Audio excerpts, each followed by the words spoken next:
Bom, boa tarde, meninos. Vamos então aí mais uma aula de Física 1, iniciando aí, continuando o estudo da mecânica. E vamos rever o que nós vimos a última parte da última aula. No finalzinho da última aula, eu mostrei para vocês trajetória e posição escalar.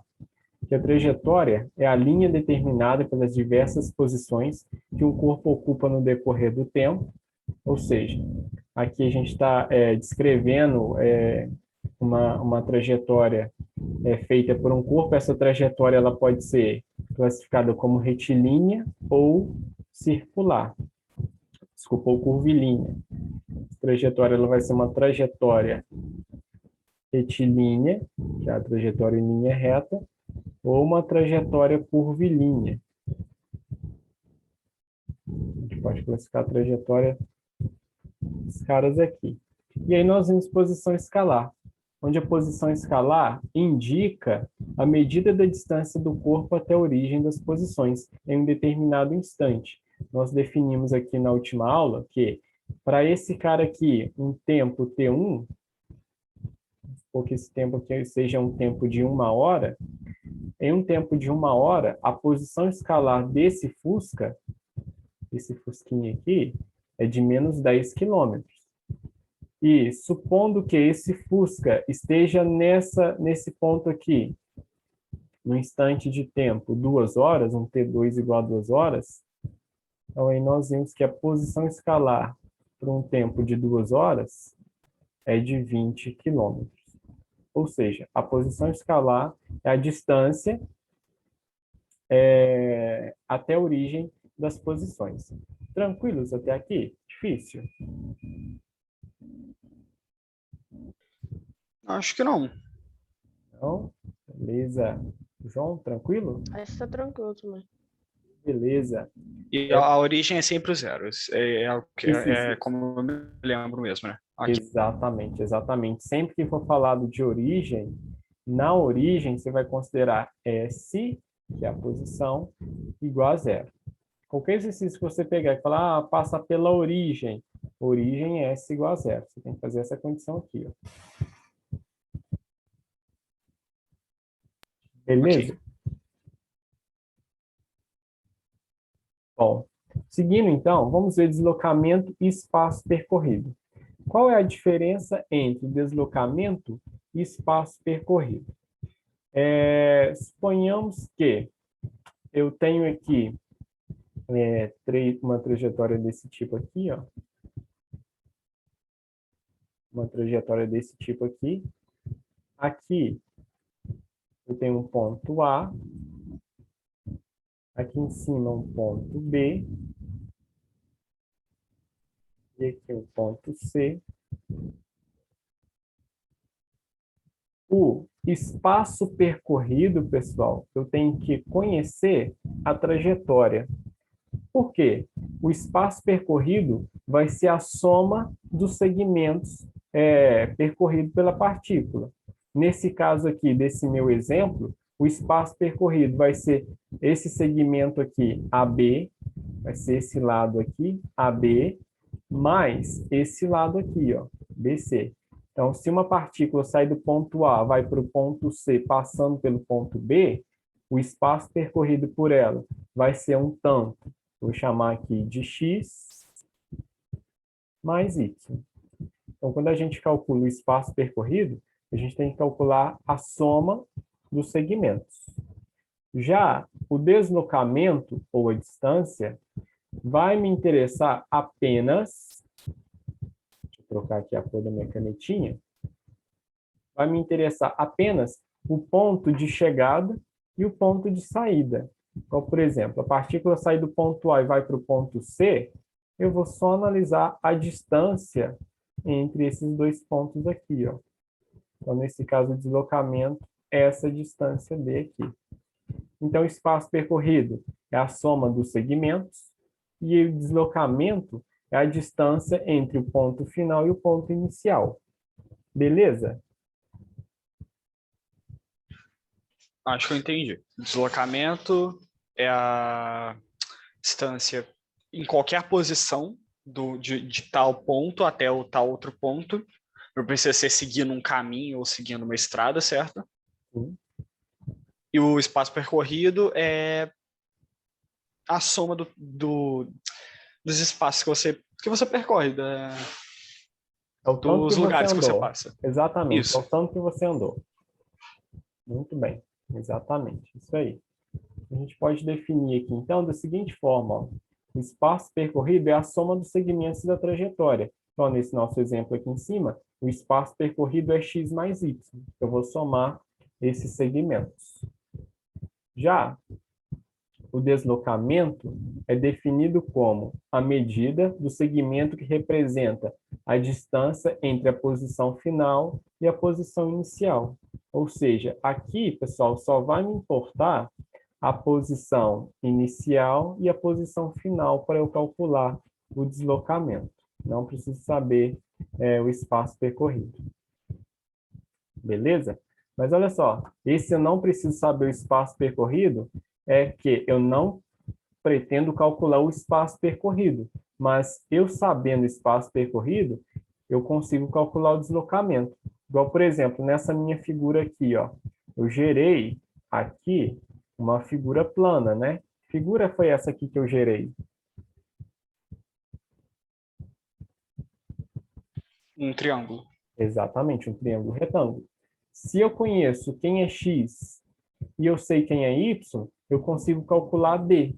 Né? D é a hipotenusa desse triângulo aqui. Como que a gente calcula o valor dessa hipotenusa aqui? O tamanho dessa hipotenusa? A gente pode usar aqui o famoso Teorema de Pitágoras. Como que é o Teorema de Pitágoras? O Teorema de Pitágoras fala que o quadrado da hipotenusa, no caso b quadrado, é igual à soma dos quadrados dos catetos. Aí vai ser x quadrado mais y quadrado. Então, aí, eu vou ter que saber o tanto que ele andou em x e o tanto que ele andou em y. Tudo bem com essa expressão aqui? Não consigo entender.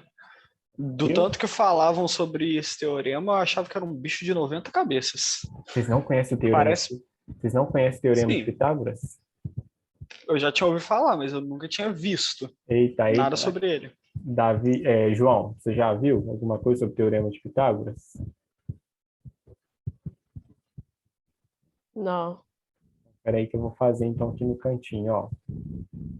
Suponhamos que nós temos aqui um triângulo retângulo, em que aqui dentro eu tenho um ângulo reto, tá? Um ângulo de 90 graus. E à frente desse ângulo de 90 graus, nós temos um lado que nós chamamos de hipotenusa. Esse triângulo, ele tem os lados A, B e C. Esse lado A aqui é a hipotenusa. B, a gente chama de cateto oposto, considerando um ângulo aqui, um ângulo teto, aqui embaixo. B é o cateto oposto e C é considerado o cateto adjacente. Como que a gente pode calcular um dos lados? Se for fornecido dois lados e dividir o terceiro lado, seja esse lado hipotenusa, cateto oposto ou cateto adjacente, se você tem informações de dois lados e quer descobrir o terceiro, você pode aplicar o famoso Teorema de Pitágoras. Por quê? Porque o Teorema de Pitágoras ele relaciona um lado com os outros dois lados. O Teorema de Pitágoras diz que o quadrado da hipotenusa é igual à soma dos quadrados dos catetos. Ou seja, vai ser b quadrado mais c quadrado. Então, se for dado um dos catetos e a hipotenusa e te pedir para calcular o outro cateto, é só você usar essa expressão aqui e isolar o cara que você quer calcular. Por exemplo, olha só, se eu tenho aqui um triângulo desse tipo aqui, ó. Vamos supor aqui um triângulo desse tipo aqui, em que aqui a minha hipotenusa mede 5 e o meu cateto aqui de baixo ele mede 4. qual é o valor de x? Você olha, é um triângulo retângulo? Sim. E aqui você tem informação de dois lados. A gente tem aqui o lado 5 e o lado 4. Como você tem informações de dois lados, a gente pode usar o famoso teorema de Pitágoras. Beleza? Estão conseguindo me ouvir? Estou conseguindo te ouvir, tá? Até agora eu estou conseguindo compreender. Aplicando o teorema de Pitágoras aqui em cima, qual é o valor de x?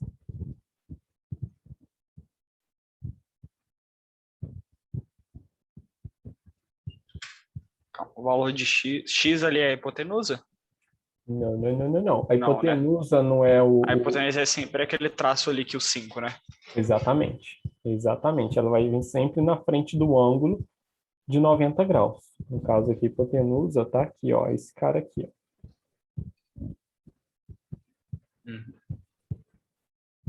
E aí? Posso usar esse teorema aqui, ó. Teorema de Pitágoras. Fazer o quadrado da hipotenusa. A hipotenusa vale 5, né? Então, vou fazer aqui no cantinho de cá, ó. O quadrado da hipotenusa, que é 5 ao quadrado, vai ser igual à soma dos quadrados dos catetos. Isso. Um cateto vale 4 e o outro cateto vale x. Então, vai ficar x quadrado, que é um cateto, mais o outro ao quadrado, que é 4. Eu posso isolar o x, né? Tenho mais 4 quadrado, eu posso passar ele para a esquerda da igualdade como sendo menos 4 quadrado. Aí a gente tem, ó, que x quadrado vai ser igual a 5 quadrado menos 4 quadrado. 5 quadrado é 25.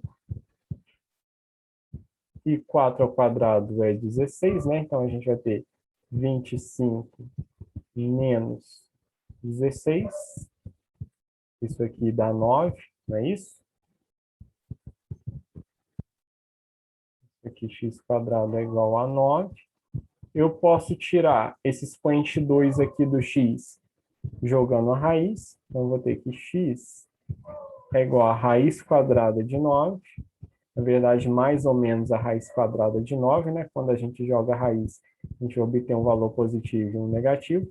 Só que como aqui a gente está mexendo com o lado e a distância, a gente vai usar o valor positivo.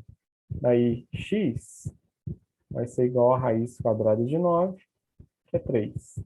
Então, x vale 3. Entenderam como que usa o teorema de Pitágoras? Ô, professor, Sim. não entendi muito não. Por que você subtraiu ali na segunda linha ali? Aqui X ao quadrado igual. nessa linha aqui, né? Nessa linha. Ó, da linha de cima para a linha de baixo, o que eu fiz? O 4 quadrado não está somando o x aqui em cima? Ele não está somando o x? Tem um sinal positivo aqui. Se eu trocar ele de lado da igualdade, o que acontece com esse sinal? Se eu tenho aqui, ó, x mais 2 igual a 1. Para eu isolar o x, eu tenho que pegar esse 2 e jogar ele para cá. Não é? Se eu jogo esse 2 para lá, se ele está com sinal positivo, ele vai ir para lá com sinal negativo. Negativo. Então, exatamente. Então, eu vou ter que x é igual a 1 menos 2.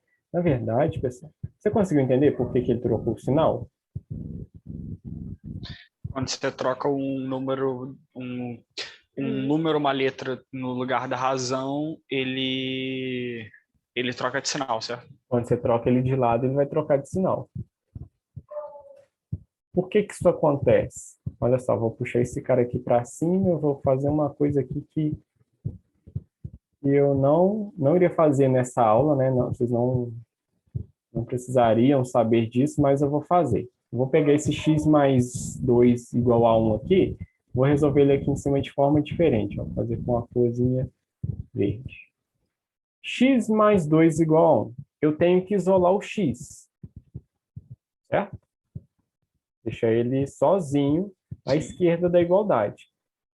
Então, eu tenho que sumir com esse mais 2 dali. O que eu posso fazer para sumir com esse mais 2? Eu posso subtrair 2 do lado de cá, à esquerda da igualdade. Por quê? Se eu faço isso aqui, ó, x mais 2, e eu subtraio 2, ó, eu venho aqui e subtraio 2, quanto que é 2 menos 2?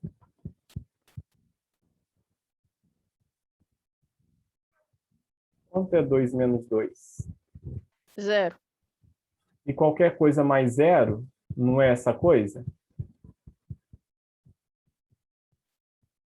Se eu faço, por exemplo, x mais zero, isso não vai ser igual a x? Então, aqui eu vou conseguir isolar o x. Para manter equivalência, a igualdade, tudo que a gente faz de um lado, a gente tem que fazer do outro. Então, do lado de cá, a gente tinha 1. Como eu adicionei menos 2 aqui à esquerda da igualdade, vou ter que adicionar menos 2 aqui, ó. Então, isso aqui não acontece com um passe de mágicas que você tira um número de um lado e joga ele para o outro lado trocando sinal, não. Esse menos 2 apareceu aqui porque a gente adicionou menos 2 aqui no lado do mais 2. E agora a gente tem 2 menos 2, 0. Então, a gente vai ter, ó, x mais 0 igual a 1 menos 2. Vai ser igual a menos 1. Qualquer coisa mais zero é essa coisa, x mais zero é x, então a gente vai ter que x é igual a menos 1. Então, basicamente, é isso aí que acontece na matemática. Então, o que eu fiz com esse mais 4 aqui? Eu somei menos 4 quadrado de cá, e aí, tudo que eu faço de um lado para manter equivalência, eu tenho que fazer do outro. Eu adicionei um menos 4 quadrado de cá, ó, do lado 5. Por isso que apareceu um menos 4 quadrado aqui. Entendeu, João?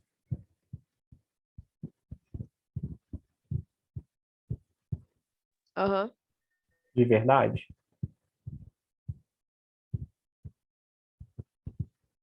Conseguiu entender, Davi? Consegui. É. É que no caso você conseguiu mudar o 5 de lugar, né? Não o 4. Não, não, não, não, não, não, não. Aqui, o que eu fiz? Olha só.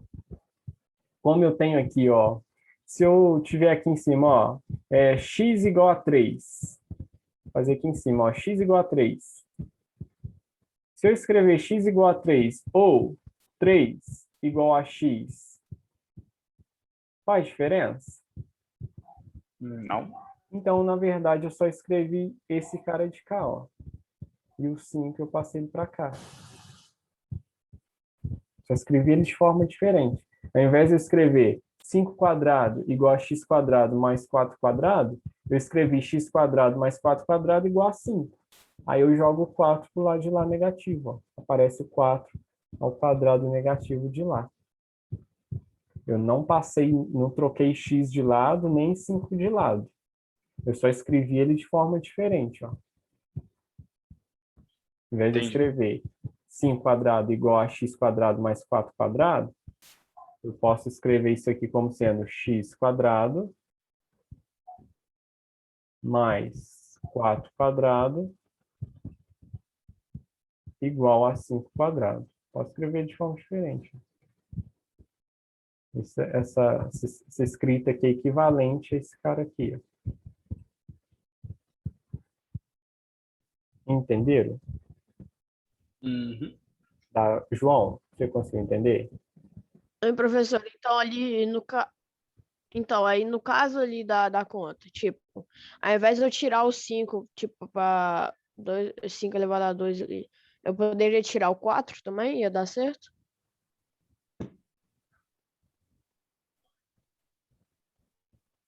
Aonde? Aqui na segunda linha? Ou na primeira? É, Eu não, tenho, na primeira. eu tenho que isolar o x. Para eu isolar o x, eu tenho que deixar ele sozinho em um lado da igualdade. Então, eu só posso aqui mexer nesse 4 quadrado. Ah, tá, entendi. Entendeu? Foi como eu fiz aqui, ó. Acho que tá mais simples porque não tem x ao quadrado. Mas o meu objetivo aqui é isolar uma variável para descobrir ela. Você entendeu? Como aqui eu estou somando o x² quadrado, eu tenho que tirar esse 4 quadrado do lado do x. Eu jogo ele lá para o outro lado. Entendeu? Entendi. Só uma pergunta, professor. Sim. Teve uma professora de matemática minha que ela me ensinou isso. Número sempre à direita da razão, se não me engano, né? Da igualdade. Da igualdade, tá errado? Número sempre à direita da igualdade e letra sempre à esquerda da igualdade, certo? Não, se você quiser, é igual essas duas formas aqui em cima. Você está vendo onde que eu estou destacando?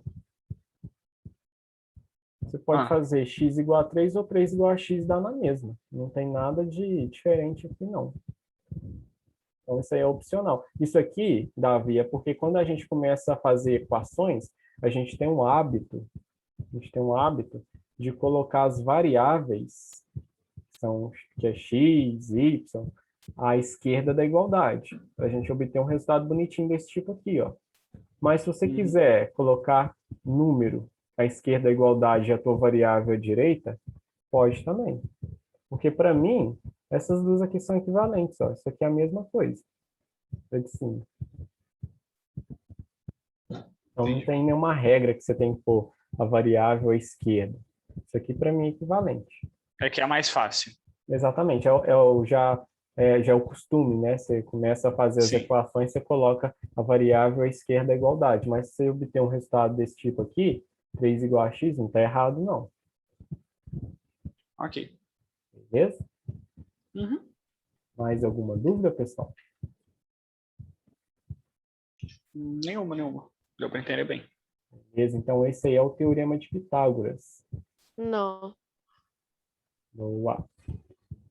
Então aí a gente pode calcular, quase sempre esse deslocamento aí vai cair num triângulo pitagórico. Vocês vão ter que calcular o teorema de Pitágoras.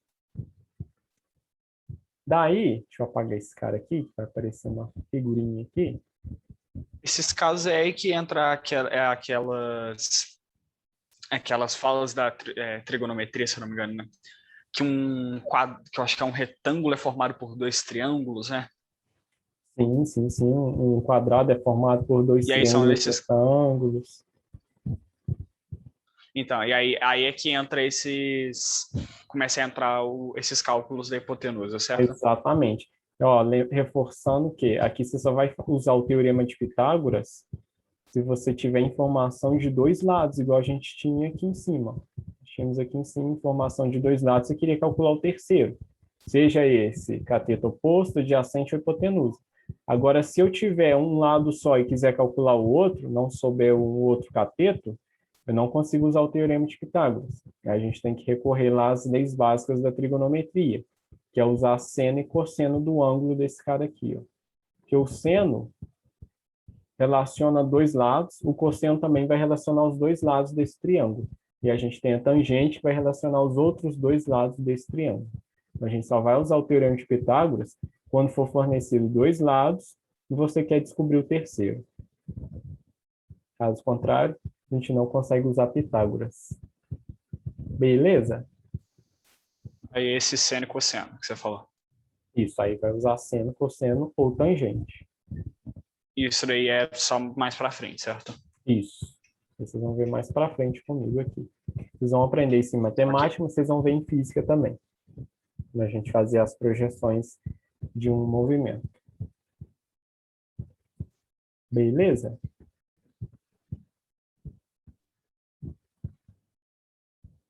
Bom, e aí a gente tem aqui como exemplo, né, essa Beleza. Eu falei, Não entendi, acho que falhou, né? Isso, acho que... eu tinha falado mutado, beleza. Foi eu. Beleza, tranquilo.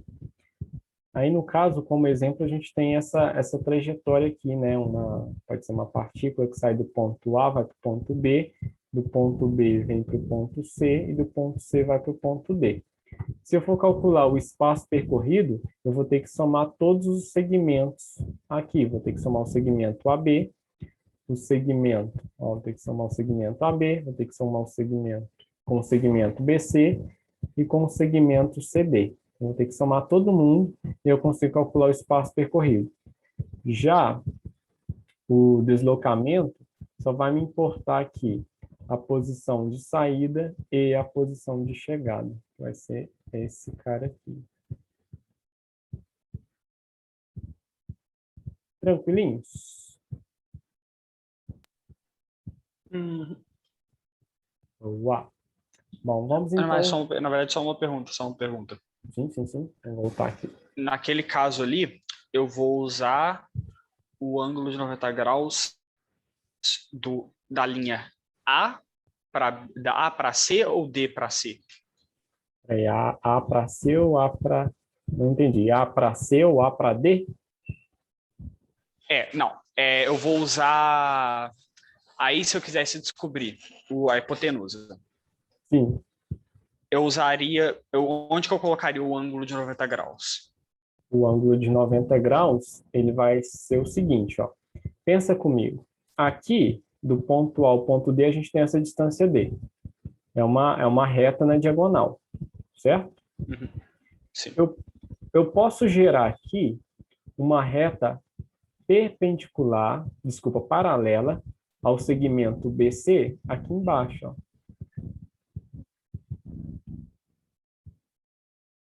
Tá aí.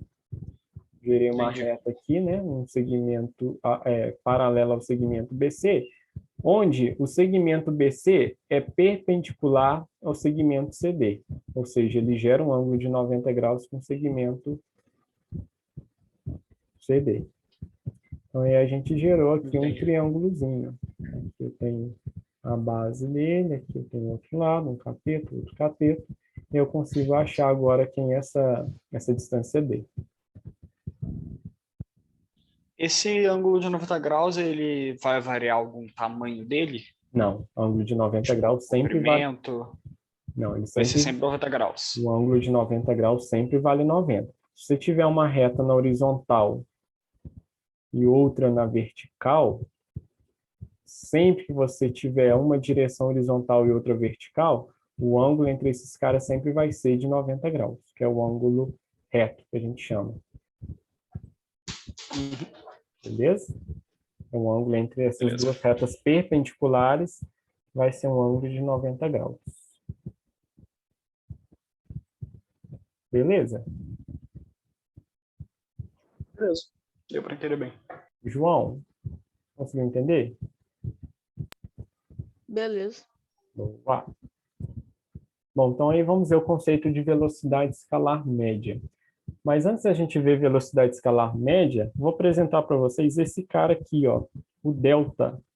Quem é o delta? O delta, para a gente, ele representa a variação. Às vezes eu faço a pergunta, quem que é delta? Aí o pessoal fala, delta é b ao quadrado menos 4ac, né? Que você joga lá da equação quadrática, equação de segundo grau, aí vocês me falam que esse cara aqui é b quadrado menos 4ac. Vem lá da equação de segundo grau. Aqui na física, para a gente, esse delta ele vai representar a variação. O que é a variação? É a diferença entre dois pontos. Suponhamos que nós temos aqui essa trajetória, eu tenho aqui dois pontos, o ponto A e o ponto AF, onde AI eu vou chamar de posição ou A inicial, e AF é o A final. Eu vou ter aqui a distância entre esses dois pontos, essa distância eu vou chamar de ΔA. Então, sempre que a gente tiver a variação entre dois pontos, a gente pode chamar de ΔA. Tranquilos? Tranquilo. Então, se a gente vê delta é variação. Como que a gente pode calcular essa variação, então? O delta... Aí essa variação... Pode falar. Essa variação aí é porque tá puxando para baixo ali ou isso não tem nada a ver? Não entendi. Tá puxando para baixo? Que a linha vermelha ali tá puxando para baixo? Não. Isso aqui foi só para me destacar que é esse isso tem a pedaço ver? aqui, ó. Não. Só para me destacar que eu estou falando desse então pedaço tá. aqui, ó. Estou me referindo a esse pedaço aqui. Uhum. Beleza? Então, como que a gente calcula essa variação? A variação ΔA vai ser o A final menos o A inicial. Então, delta qualquer coisa vai ser sempre essa coisa final menos a inicial. Essa é a ideia do delta. Que nem a gente viu lá na primeira parte da aula, né? Exatamente, agora que eu estou aplicando o delta. A distância de 1 para 5 na reta numérica que aí no caso o A1, vamos supor, fosse 1, o AF fosse 5, aí seria 5 menos 1, que dá 4, é a distância. Isso, exatamente. Ok. Então, a gente vai calcular o delta como sendo a coisa final menos a inicial. Se eu tiver, por exemplo, vamos pegar aqui alguns exemplos para ver se vocês conseguiram entender o delta. Se eu tenho um delta x, como que eu calculo o delta x?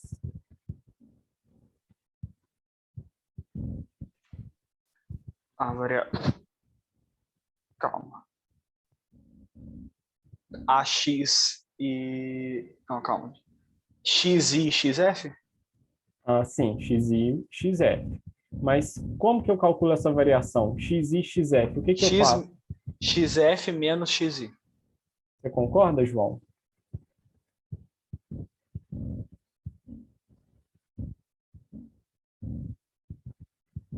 Não sei. Ó, igual eu tenho aqui, delta A sendo AF menos AI, se eu pego um delta J de João, eu pego um delta J aqui, ó, o delta J, a variação delta J, vai ser o JF menos o JI. A variação sempre é final menos a inicial. Então, sim, o ΔX vai ser o XF menos o XI. E o ΔL? Como que vai ser o ΔL? LF menos LI. Isso, o ΔL vai ser LF menos LI. E o Esse delta... F e I, ele sempre vai estar ou ele é meramente ilustrativo? Não, isso aqui é notação. Eu poderia ter colocado aqui um X2 e um X1. É sempre de onde eu saio, de onde eu chego, menos onde eu saí. Ok. Entendeu? Eu poderia ter feito esse XF menos XI como sendo um X2. Vocês vão ver aí nos livros de física. Alguns livros trazem como sendo X2 menos X1. Olha só, é o final menos o inicial. Isso aqui foi mais mais a notação, esse final inicial aqui. Às vezes eu vou tirar esse final e colocar só um zero aqui no inicial, aí vai ficar x menos x0. Pode usar assim também, ó. X menos x0.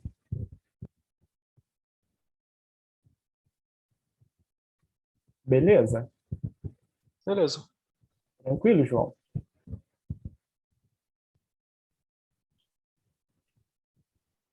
Aham. Boa.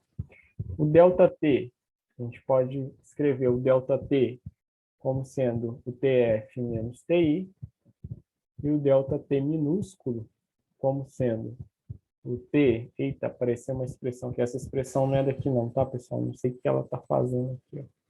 Descarta essa expressão aqui. Vai ser um TF menos TI. Uma coisa que a gente tem que destacar Ô, aqui, professor, sim, aí nem sempre vai ser esse F e o I, não, né? Vai depender da reta, né?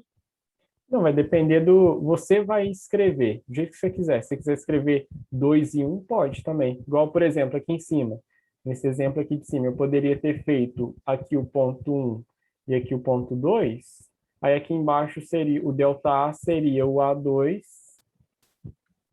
menos o A1. Isso aí é mais a anotação, João. Do jeito que você preferir escrever. Então ali no lugar do F do I, eu posso colocar qualquer letra? Desde que você não faça confusão e saiba que esse delta aqui representa essa variação aqui, ó. O final menos o inicial. Se você Aí eu posso chamar, colocar, por exemplo, A e B, né? sim, se você chamar esse cara aqui de, esse ponto inicial aqui de A e esse ponto final aqui de B, aqui então vai ser xb menos xa. Pode ser? Belezinha? Dúvidas? Beleza. Não, nenhuma. Aqui, só Professor, para Não. só para destacar, nós usamos esse T maiúsculo quando a gente vai falar de temperatura. A gente pode usar esse T maiúsculo, ou a gente usa um θ também para falar de temperatura. E quando nós formos falar de tempo, nós vamos usar um T minúsculo. Então, nas equações que vocês vão ver daqui para frente, o T minúsculo é tempo, e se aparecer algum T maiúsculo, isso aí eu acredito que vai aparecer mais para frente, vou estar me referindo à temperatura. Beleza? T maiúsculo, temperatura, T minúsculo, tempo. Tranquilos? beleza. Aham. A única Bom, coisa que eu tô tentando mesmo resolver é essa equaçãozinha aí. Eu tô curioso para entender o resultado dela. sim, sim, sim. Isso aqui foi eu não sei como que ela apareceu aqui, acho que foi de uma outra aula que ela veio para cá e eu não sei por que que ela não saiu. Cara, vocês não precisam preocupar, não. Tranquilinhos? Você pode tentar fazer, brincar aí Ok, com a expressão tranquilinho. matemática, né? Brincar aí de expressões Uhum. matemáticas, podem tentar resolver ela. Bom, meninos, então aí por hoje é só. Na próxima aula a gente entra em velocidade média, beleza? Beleza. Bom, então por hoje é só. Obrigado pela presença, bom descanso e até a próxima Beleza. semana. Obrigadão aí. Até a Valeu! próxima semana. Amanhã tem aula de inglês, né? Isso, amanhã nós temos aula de inglês. Valeu. Ok, valeu aí. Valeu!